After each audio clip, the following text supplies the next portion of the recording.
নমস্কার বন্ধুরা, আমি চলে এসেছি আপনাদের কাছে একটা নতুন ভিডিও নিয়ে।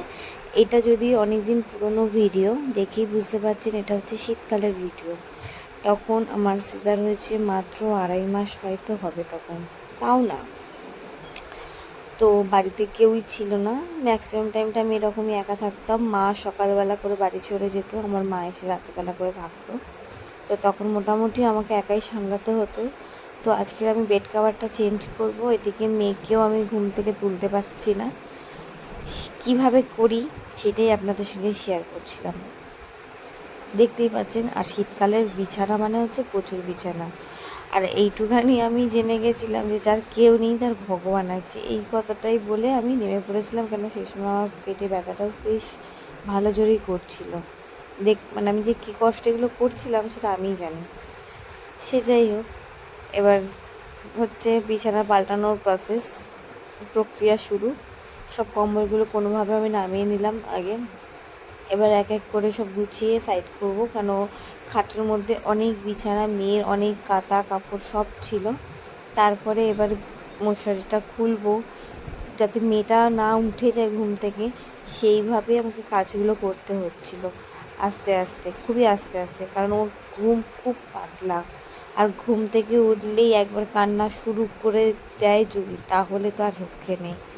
আর আমাকে, ও যতক্ষণ ঘুমাচ্ছে আমাকে ততক্ষণের মধ্যে সব কাজ সেরে নিতে হবে। কাপড় কাচা, ঘর মোছা, মোটামুটি সবই করে নিতে হবে এই ঘরে। তো খুবই আস্তে আস্তে আমি কাজগুলো করার চেষ্টা করছিলাম। আর শীতকালের বেলা ছিল বলে বেশ ঘুমাচ্ছিল টানা। কেন এখন গরমকালে একটু বড়ও হয়েছে তো আগের থেকে, একদম ঘুমাতে চায় না, মানে ঘুমালেও ঘুম ওর ভেঙে যায়। তো আস্তে আস্তে আমি চাদরটা গুটিয়ে নেবার চেষ্টা করছি যাতে কোনো রকম উঠে না যায়। আর চাদরটা গোটানোর সময় সময় মনে মনে ভাবি যে আমি কী করে করবো। একবারে ভেবেছিলাম হয়তো আমি পারবো না, থাক, পরে যখন রাতেরবেলা মা আসবে তখন আমি করব। তারপর ভাবলাম যখন আমাকে নিজেকেই করতে হবে তো কারোর ভরসা করে কী লাভ, করেই ফেলি, নিশ্চয়ই পারবো।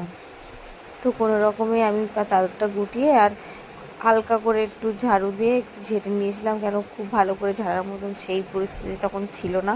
কেন ছোটো ঘর, মেয়েকে নিচে যে শুইয়ে রেখেও যে কাজগুলো করব সেটাও না, পাশে কোথাও দিয়ে আসবো যে কেউ ছিল না, তাই জন্য।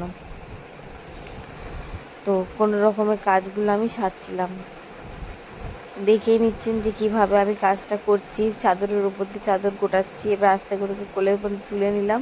এবার চাদরটা আমি তুলে ফেলে দেবো। আর এদিকে শীতকালের সময় না ওই জানলাটা আমাকে খুলতে সবাই মানা করতো, সবাই বলতে আমার শাশুড়ি মা মানা করতো, কারণ নাকি ওখান থেকে ঠান্ডা হাওয়া আসে। কিন্তু পিছনে ঘর থাকার জন্য কিন্তু খুব একটা হাওয়া ঢোকে না। শীতকালে যেখানেই ফাঁকা পাবে সেখান থেকেই হাওয়া ঢোকে যদিও, আর একদম বন্ধ করে রাখলে না ঘর প্রচণ্ড গুমোট হয়ে যেত। তো আমাকে এমনিও জানলাটা খুব তাড়াতাড়ি বন্ধ করে দিতে হবে, কারণ এই জানলার গায়ে যে সামনের বাড়ি, তাদের রান্নাঘরটা পুরো সামনাসামনি। তারা রান্না করলে পুরো তেল, বা ওরা যখন উনুনে রান্না করে উনুনের ধোঁয়া পুরো ঘরে ঢোকে, তখন আমাকে তার জানলাটা বন্ধ করে দিতে হয়। আর এই কম্বলটা না সত্যি যা ভারী, না লাল কম্বলটা, কি বলবো, প্রচণ্ড ভারী। তো সেই সময় আমাকে ভারী তুলতে খুব মানাও করতো, কিন্তু তারপরও আমি করেছি, মিথ্যা তো বলবো না, তাও করতে হয়েছে কোনোভাবে। তো এই মেয়ে ওঠা ভাব হয়ে এসছে ওর, খুব তাড়াতাড়ি এবার উঠেও যাবে, তাই ও মানে যতক্ষণ ঘুমাচ্ছে হাত চালিয়ে কাজ করছি আমি। তো কেন আমার এখনও ওর জল ফোটাতে হবে, ও দুধের বোতলগুলো ধুতে হবে, অনেক কাজ আছে। তো সবই করে ফেলছি সকাল থেকে এখনো অবধি না খাওয়া। এই কথা বলতে বলতে আমি জানালাটা বন্ধও করে নিলাম তাদের সাথে। এই মোটামুটি আমার বিছানা গোছানো রেডি। এবার আমি মেয়েকে ওষুধ খাওয়াবো, কারণ মেয়ের সেই সময় প্রচণ্ড ঠান্ডা লেগেছিলো, মানে পুরো কফ পুরো বুকে বসে গেছিলো। তো অ্যান্টিবায়োটিক দিয়েছিল ডাক্তার আমাকে, অ্যান্টিবায়োটিকটা খাইয়ে নিয়ে খানিকক্ষণ আমি একটু রোদ্দুর বয়ে নিচ্ছি সকালবেলা। কেন বলে নাকি রোদ্দুরটা খুব ভালো, নাকি বাচ্চাদের জন্য আর নিজের জন্য। এই পিঠটা সবসময় না রোদ্দুরের দিকে করে আমি বসতাম। এবার তেল মেখে পিঠ খুলে বসার মতন তো হতো না, পরিস্থিতি নেই, কেন ছাদ নেই। আর ওর নাক কান আমি একটু পরিষ্কার করে নিতাম, সবাই আমাকে বার্ডস দিয়েই করতে বলতো, বার্ডস আছেও। সত্যি বলতে না, আমি বার্ডসের থেকে পাতলা যে ববি পিনগুলো হয় না, ওইটা দিয়ে করতে খুব ভালো পারি, তাই ওটা দিয়েই করে নিতাম। তো সেটা আমার হয়ে যাওয়ার পর আমি কোনো রকমের মেয়ে এবার একটু কান্না কান্না শুরু করছিল তখন, মানে ওর ঘুম হয়ে গেছে আর ঘুমাবে না। আর ওর এত বাজে অভ্যাস হয়েছিল যে কোলে কোলে থেকে ও কোলেই থাকবে, কোলে থাকলে চুপ, এবার নিচে শুয়ে দিলে প্রচণ্ড কান্না করতো। আর আমার না সত্যি বলতে ওকে একা রেখে দিয়ে কাজ করতেও খুব ভয় লাগতো, কারণ ওই সময় না ও প্রচণ্ড দুধ তুলতো, দুধ যদি নাক মুখ থেকে তুলে দেয় ওই ভয়তে আমি ওকে একা রাখতাম না, কেউ না থাকলে আমি ওকে এভাবেই কোলে কোলে নিজের কোলেই রাখতাম। তো কোনো রকমভাবে ওকে কোলে করে নিয়ে দুধের বোতলগুলো ধুয়ে নিলাম, একটু জল দিয়ে গরম করে ফুটিয়ে নিতে হবে, তারপর আমি ওটাকে ইউজ করি। তো ওইটাই করছিলাম আর কি।